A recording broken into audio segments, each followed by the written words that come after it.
Hello everybody and welcome to another product review video, and today we're going to be talking Scale 75. Again, now I've touched on a little bit of this paint range in the past, and today we're going to talk about the Blue Skies, basically the blue color set. I've got a little ogre here that we're going to utilize to show it off, because as always with our product reviews, we're going to show it in practice. You may recognize this guy from some previous videos. Let's get him out of the way here real quick. So, as with all of the scale color sets, this comes with 8 paints. Retails for about $32. You can see you've got one sort of purplish color, violet. You get 6 sort of different variations on true blue. And then you get this really nice color here, this Caribbean blue, which is really almost more of an aquamarine, sort of a light teal, almost like a super light turquoise or a blue-green, something like that. This is, I'll tell you right now, this is my favorite color in the range. This is an awesome, awesome color. But at any rate, and I wanted to use this to kind of talk about Scale 75s as well. These are a little tougher to get a hold of in the States. As I've mentioned, there aren't a huge number of stores that carry them. I get all my Scale 75 from Michigan Toy Soldier. So if you look them up, you can order from them. The Scale 75 paints are very interesting. I'm going to show them in use today. The previous sets I reviewed was the Inkintensity set, which is really, inks, and then their True Metallic Gold set, which I think honestly is outside of their core competency. Most of their paints in the range, they have, most of their sets, whether it be their non-metallic metal, black-white set, which I also have, their flesh sets, they have various reds, colors of hell. They have a green forest set, all these kinds of things. All of those are going to perform somewhat similar to these blues. I'll do some more for the individual ranges and talk about them, in a future video. But for the most part, these are going to be much more emblematic of the rest of the set. So what do I mean by that? Well, let me move these out of the way here some. The Scale 75 paint is very interesting. If you're used to something like, say, a Citadel paint or a Vallejo, it's a much, much different experience. So I'm just going to grab like this Tesla blue here, okay, which is this very bright blue color, and we're going to shake it just like crazy. Now, one quick note about these scale colors. These things separate like crazy, okay? They're also fairly thick. It's interesting. I suspect, I don't know this for sure, but I suspect they have some retardant medium baked into them. Okay? Just looking at it, because I have some separate retardant medium that I sometimes mix in, and it turns the paint this consistency. So I'm just going to put a little on his base here so you can see what I'm talking about. And by the way, if you don't shake the crap out of them, what you get is a dollop of paint that is almost all medium. So when I drop that out, you'll notice, look at the surface tension on this, right? How much it stays in this shape, okay? And when I pull it out, it's very I almost want to say gummy is really what it is, right? Like you can see as I spread it around, it's just an unusual paint to work with. It's unlike any of the other paints that I've used. So let's actually show it in action. I'm not going to use this color blue. So what do I have here already on my palette prepped? I've got some Cantabric blue, which is one of the darker colors. And then I've got the Mediterranean sky and the Caribbean blue, all queued up and ready to go. And what we're going to do here is we're going to take this ogre and we're going to turn his skin. I'm just going to do a small portion of it. We'll do like his upper shoulder here, just so we can do this quickly. We're going to turn his skin blue. Okay, so he's going to be an icy ogre. So I'll start with somewhat of a mid-tone here. So I'll start with the Mediterranean blue, which is like the sort of this one right here. And one of the issues with the Scale 75, you can see as I spread it on my thumb there, kind of how it works and how it looks. I will say that in general, you don't need to really thin it too much when you're doing your base coating. It will tend to lose most of its coverage pretty fast if you're base coating and you thin it at all. You want a wet brush, of course, as always. So, but generally, just having your brush be fairly wet will be enough. I think that's probably the biggest challenge with this paint is its base coating. So there you go. You can see we sort of turned that blue there. And I think it's the one place where I'm not a huge fan of how Scale 75 performs. Their base coating isn't really as good as it could be. It's a little harder to work with. It tends to take a while to dry. It tends to not cover perhaps as well as it could or other paints might. That being said, what's special about them is, and what they tout, is it dries with an ultra matte finish.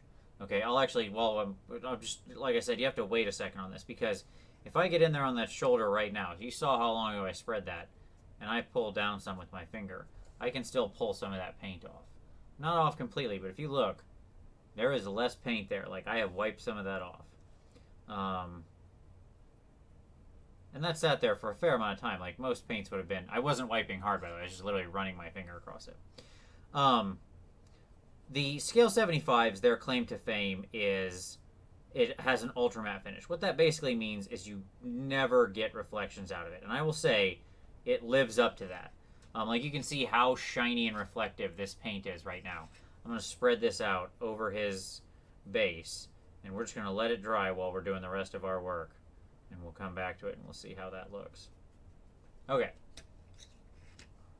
Just getting it all spread out there because I don't want it to dry, within the scope of this video. Okay, so there we go. We've got our Mediterranean blue down. Now I'm going to take the darker color, kind of work that into the shadows. We're going to see how that looks. So I'm going to go to my Cantabrick blue, which is, a darker tone. Certainly there are deeper ones in here. I think the only color I found in this that I'm not hugely enamored with is the navy blue, but I've never really liked navy blue as a color. Everything else I find to be pretty great. So let's go ahead and I'll show you how this looks. Like, when I take this and spread it in, you'll notice it, like, if I just draw it up, if I'm constantly just pushing down in there, and then I kind of work some of it off onto my thumb, okay, and then continue on, because it has that sort of retardant medium baked into it, or something like that, I can push it around quite a bit, even after I've sort of placed the paint, and it naturally sort of spreads out pretty well. Okay, so you can see there, like, I didn't do any kind of extra blend, but just continuing to sort of work it and work the edges, it will, on its own, blend in fairly well, right? Now, there's still outline there. I'm not saying, like, you certainly still have to do some blending. Let's do some high tones here. We're going to jump up to our sky blue. We'll catch the upper part of his shoulder. And I'm actually going to I'm going to work this down and up so you can see how it blends. And I think this is where these paints have really impressed me. Okay? They blend together really, really easy. You can get them, you just get a lesser amount on the brush. You kind of just work it in. You keep pushing it around, working it around. It gives you the extra drying time, gives you more time to work with your blends to smooth everything out. And really, you end up with a pretty smooth blend. Like, I didn't use any thinner on that, nothing of that variety. And I've got a pretty smooth blend there from dark up to the lighter color. It's still drying, so it's a little shiny. Let's go up to our highest one. We're going to use this Caribbean blue, the almost teal one, just because it's fun. We're going to work some of that in. So we'll take up to his highest shoulder point here, and we'll work some of that into here.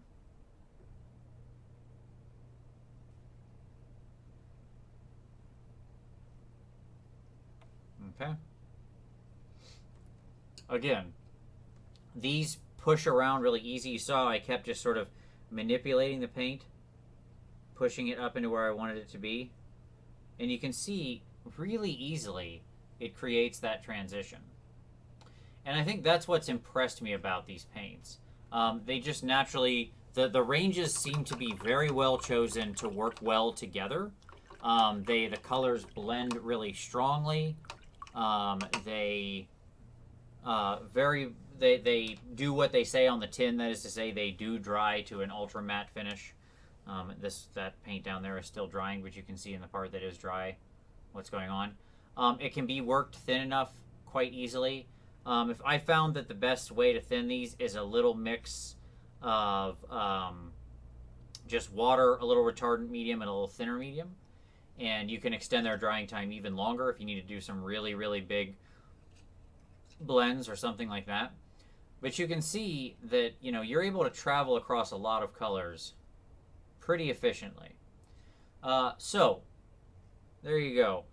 My thought overall, this is still drying and all, clearly, it takes a while. As I said, it really takes a while to dry, especially when it's like, you wouldn't normally leave it that thick on a Mini, obviously. This up here is dry. And you can see as it's setting completely how it's, all the shine is just knocked right out of that. Right, like that's directly under a light, and there's just no reflection points there. Right. So, my thoughts on the Scale 75 in summation. Let's bring them back in here. So I'll talk specifically about the blue set, and then I'll say the range in general. I love this blue set. I'm very happy with it. I think the colors are vibrant. I think they mix really well. I think they chose a nice range of colors to include in it. I know on camera these three seem really close to each other. In reality, they're not that close. They have nice tonal differences that make them each valuable. That being said, I think the Cantabrick I find the most useful. The deep blue is great for doing some really deep cold shadows. But all of this up here, this top four range is great, and this purple is fantastic. As I said, the only one that I'm not too enamored with is the navy blue. I think it has a bad tone, and I don't think it mixes well with everything else. But your mileage might vary on that. Overall, at $32 with 8 paints, you're talking about $4 a bottle, so pretty standard in the world of paints. So I think that's a fair value for the money. I think that they don't do fantastically well in base coating, although it is fairly nice if you're working with sort of a zenithal highlighting like this. That being said, I think for blending and doing smooth blends and highlights, these are really, really great. And I found that the different ranges mix together well. You want to put in some whites, some blacks, stuff like that. It really does create a pretty solid transition overall. And the other Scale 75 paints I've had have worked in no issue. So, it's really about your paint style. If you're someone doing sort of careful blends up, and something like that, or doing like, even if you're somebody who likes to work in layers and you don't want to play with glazes, I would give some serious thought to this, okay? Because it requires a lot less time and thinning and glazing to get a decent blend. Again, it's not going to be perfect, right? I mean, I'm not insinuating that these are magic, but you can get really good blends pretty darn easy with these without any additional glazing or thinning or stuff like that. And that's why they've impressed me, and I've decided to get some more of them. They also are nice because they will always dry super matte, which is great because then you don't have to worry about weird reflections and stuff like that. There's nothing worse than having a model look like it's got a gloss shine to it because you thin down the paints too much while you were working with it. And this makes sure that never happens. Downsides, it does have a very slow drying time. You can see that paint on the base that's still wet. So you've got to be very careful when you're working with your minis. Don't rub your fingers on it. You can, if you're not careful, even rub the paint off quite a significant amount of time afterward. Like a couple hours later, you'll still be able to take it off if you really put pressure on it with your finger. So you want to be very careful working with your minis, and you want to, varnish them when you're done. If you do that, it sets perfectly great, no issues at all. So overall, I'd give the Scale the Scale 75 sky blue set, I'll call it. I'll give it a solid A. It greatly impressed me enough that I ordered 2 more sets of other colors to give it a shot, and I look forward to doing some more stuff with all of these in the future. So there you go. Hope you enjoyed. As I said, you can check out Michigan Toy Soldier. I don't have like any connection with them. It's just where I go to get these paints, and they turn the orders around really quick and seem reliable. So, if they want to sponsor, hey, I'll take it. Or if they want to throw something at me, but but that's not why I'm saying it.